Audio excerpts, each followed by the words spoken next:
Hello, I'm Dr. Katherine Horton. This is a description of what happens to the victims once they get blacklisted by the intelligence agencies. It seems to be the case that these sprawling intelligence agencies use the life of the victims for their own purposes. And this could be anything. It could be the training up of young spies, the testing of weapons, the testing of pharmaceuticals, or the testing of the interaction of pharmaceuticals and nanotech with weapons and all these sort of things. It seems to be the case that this is done on contract for the government to test certain weapons, or even for contractors and people who pay externally. It's kind of hard to pin it down exactly, but there are indications for all of these things playing together. And it stands to reason that all of these things would also play together. So once one has a corrupt system, all of these factors would contribute. In detail, what seems to happen to victims falls into a set of categories, a set of certain topics. So one of the first and most prominent aspects is essentially what the victims call gang stalking or organized stalking. And this is being at the mercy of the sprawling, out of control human intelligence networks, the informants, the surveillance personnel, and all these miscellaneous contributors. Thereby, victims are followed around wherever they go. What they shop is monitored. What they buy online is monitored. So it also goes hand in hand with the surveillance of the electronic communications.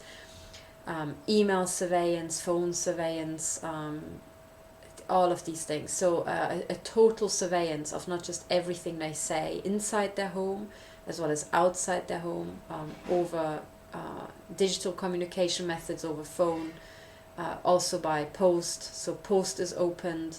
The way victims can tell is that the way the stalkers act betrays the fact that they do know the content of their communications. They have advanced knowledge of where certain meetings take place and so on.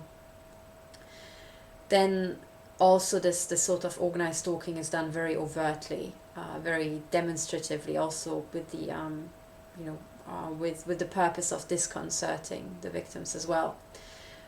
Then what also seems to happen is systematic break-ins into the home. That's a very, very common thing that is reported. So the break-ins would be what I term Stasi style. So the purpose is not burglary, but the purpose is disconcertment or inconveniencing the person. In these break-ins, typically items are demonstratively rearranged in a way that's noticeable, or items are taken away or put back again after a while, or foreign items appear. Sometimes clothes are stained in a way that cannot be washed out, stained permanently. Furniture is damaged, floors are damaged, walls are damaged. Sometimes more sophisticated things are done. For example, I know of a case where I think a Hollywood actor had his new clothes that he would buy replaced by virtually identical clothes, or clothes of the same look and make in different sizes. So these kind of mind games are played on the victims. Then other things that happen to victims is sorry, I should mention the cutting up of clothes, so the damage to clothes. Also removal of documents. As part of the break-ins, also what happens is break-ins into their computer, so damage to electronic equipment remotely or actually through entry in the home, poisoning of food or contamination of food inside the home that's being consumed by the victims. Sometimes it is also smear campaigns and slander in the community, which is then backed up with, for example, the downloading of criminal content, for example, child pornography, onto the computers of the victim. And this is just the beginning. So this is just what falls under the organized stalking and harassment category. So digital harassment, digital sabotage, psychological torture, and these Stasi methods. Then come a new category, which is attacks with electromagnetic equipment. These are microwave weapons which can target the victims inside the home and give them medical symptoms, pain, can trigger muscles remotely, cause terror, organ damage, brain damage, damage to eyesight, through irradiation with microwaves or focused shots. Victims are tortured in a systematic way. They experience sexual assaults when essentially their genitals are targeted and tortured in a systematic way.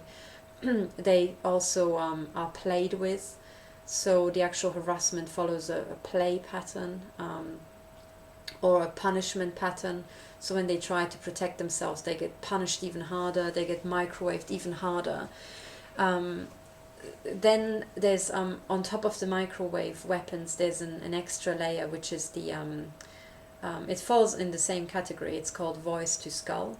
This is a technology whereby sound can be essentially beamed into the head, so instead of using the ears, it is stimulating the actual auditory system inside the head, either by using the pathways, so the neural pathways, or actually parts of the brain, to transmit speech essentially. So by using the actual internal anatomy of a human to make it operate like a radio, pick up signals like a radio, simply because the actual neural and the nerves transmitting signals operate just like like the electronics in a radio to a certain extent.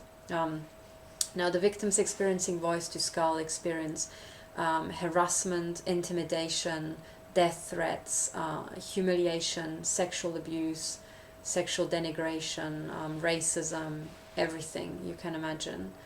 I don't know of a single victim who is being blasted with really positive, encouraging words through the voice to skull technology. There is, so the voice to skull goes back to patents in the 1970s, but these days it has been around, it has been diagnosed by psychiatrists for absolutely decades. Now, these days, there's a TED talk, for example, on a technology that uses these principles that has been put together by an inventor just on his own. I mean, this is not Raytheon or any of these other arms manufacturers. This is literally just an inventor, as far as I can tell. And his TED talk, I think it's called, is it called Hypersound or something like that? I think the name is Woody Norris, I think. So I'll try to put a link below this. There's a second device called the Scream, which I think is manufactured by an Israeli company for crowd control, so-called. It beams voices, or I think that particular device beams the sound or the perception of a loud screech into people's heads, which is extremely unpleasant. And I've read about one journalist who said that he experienced that at a protest in the Middle East, and he fled the scene, and even after 500 meters he still had the same sound at the same amplitude, same volume in his head. So this can be achieved with targeted beams. So the voice to skull is used on many victims. Then there's another layer, which is essentially what's called sometimes psychotronic weapons, or brain interference weapons, whereby certain emotions can be triggered, also using, for example, focused microwave beams, triggering a certain gland. This has been described by Dr. Barry Trow, a microwave weapons expert. But there are many other ways human emotions and thought processes can be interfered with. And a new technology seems to be this remote neural monitoring, or what's known as remote neural monitoring, whereby human beings are remote controlled. So their brain signatures read out, and the signal that the brain generates during activity is essentially read out, analyzed, and then fed back to human beings, who are then made to do the same activities. So reports are that the speech can be forced, they can be forced to say certain things that they don't mean to say, their limbs can be controlled, their hands can be remote steered, their limbs can be made to jerk, eye movement can be controlled, perceptions can be controlled, the actual brain thought processes can be overloaded or can be forced onto certain topics. The internal dialogue can be forced onto certain topics. Victims are also electroshocked or receive a pulse to the head if they don't think the right things. So this is done by hooking up essentially the analysis of their brain functionality to a supercomputer and reading it out remotely. As I understand it, it can be enhanced with certain compounds or certain synthetic nanotech particles or agents that the victims can ingest or can be injected with. Victims are also implanted non-consensually.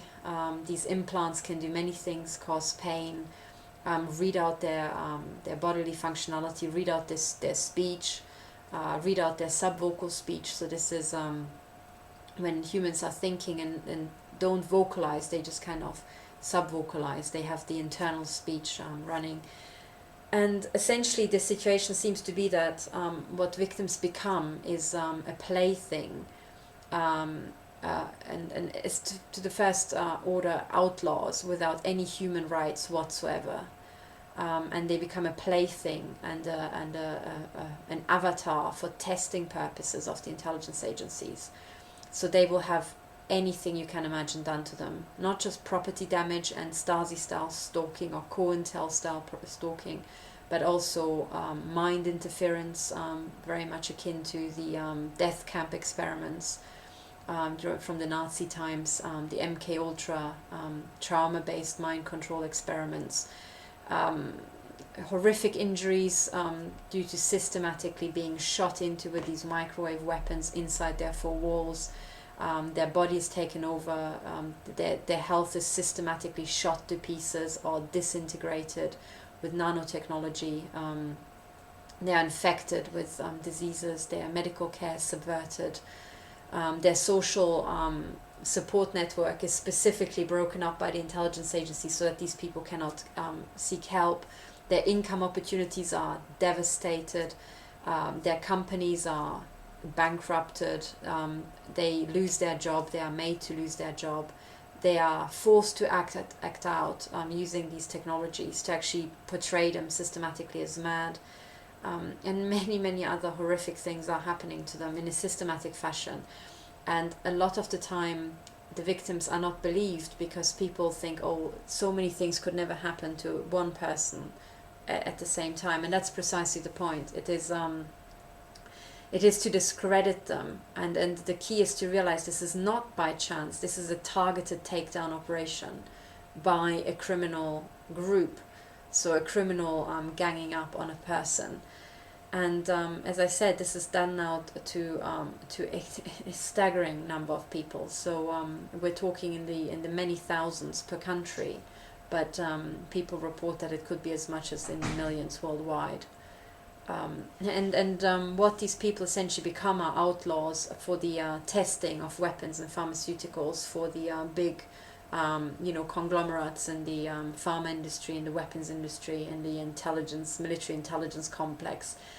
And their testimonies can be found online and their reports, but overall this is what's being done. So everything: psychological terrorism, vandalism, non-consensual medical experimentation, remote brain interference, limb control, speech control, horrific injuries, horrific testing. So this is what we're dealing with. Oh, slander campaigns, and also sometimes the targeting and the maiming and murder of their pets, the targeting of their friends, of their families, sometimes for their entire life, so all the way until they die. It's essentially like a program that targets them for life, and they become outlaws for life. So people are tortured inside their deathbed, people are tortured inside their old people's homes, and so on. And many people have complained about this over the years. They were not believed. Voice-to-skull technology was entirely ignored by the professionals in psychiatry and psychology. even though the patents were around. Now the patents are on Google, you can find them straight away. The technology is being advertised, for example, by this Israeli company, but many others. There's a TED talk on this technology. So now that is entirely in the public domain, and one has to go back and actually listen to what these victims have been saying all these years to get a feeling for the extent of the crimes, the lawlessness and the psychopathology, ruthlessness and criminality in the intelligence agencies who have been committing these crimes for decades. And not just to civilian victims, but they've also been doing the same thing to their own agents. So anyway, so this is to give you a scale and an overview, and also to give you the sense that one mustn't think that, oh, these things just couldn't happen to a single person. When so many things come together, one has to think, oh, this is almost like this is normal in this particular category. So as much as it is normal, in inverted commas, to have horrific injuries in a car crash, and it is normal to be exposed to horrific crimes in a war zone, and it is normal to experience horrific psychopathology when one is at the mercy of a serial killer. Similarly here, it is normal to have all these many things done to one person. It's not normal in average societal experience terms, but it is normal for this particular class of people who are victims of the intelligence agencies.